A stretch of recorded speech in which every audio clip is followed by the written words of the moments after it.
For several generations, the black-owned bars and lounges on St. Bernard Avenue in New Orleans' 7th Ward and other neighborhoods were mainstays of the community.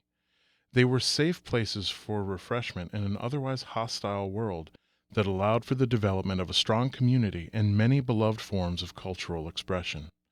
Now, as those lounges struggle to stay open and many become white-owned, it is unclear what will happen to the neighborhood. The photographer Kasimu Harris is documenting these bars and lounges before it's too late and asking the question, what happens to the culture when it is displaced? It is unclear if second lines or Mardi Gras traditions can persist and change in the 7th Ward without these important cultural anchors Harris is documenting. What will be lost or never develop without them?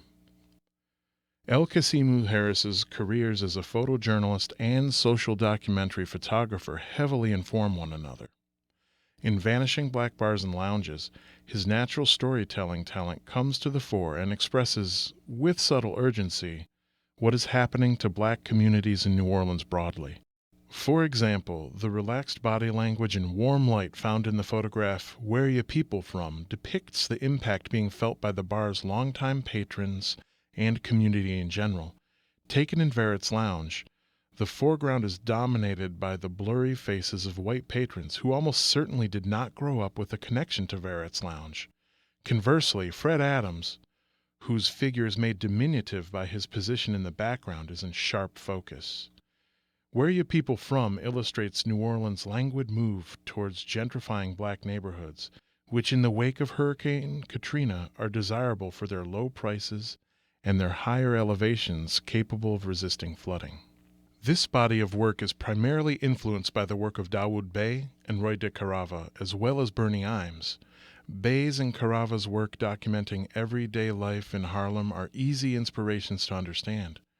Imes' eye for composition, color, and love of juke joints is important as well, but is slightly more complicated. His reverence for black culture is clear, but his perspective as a white man is that of an outsider.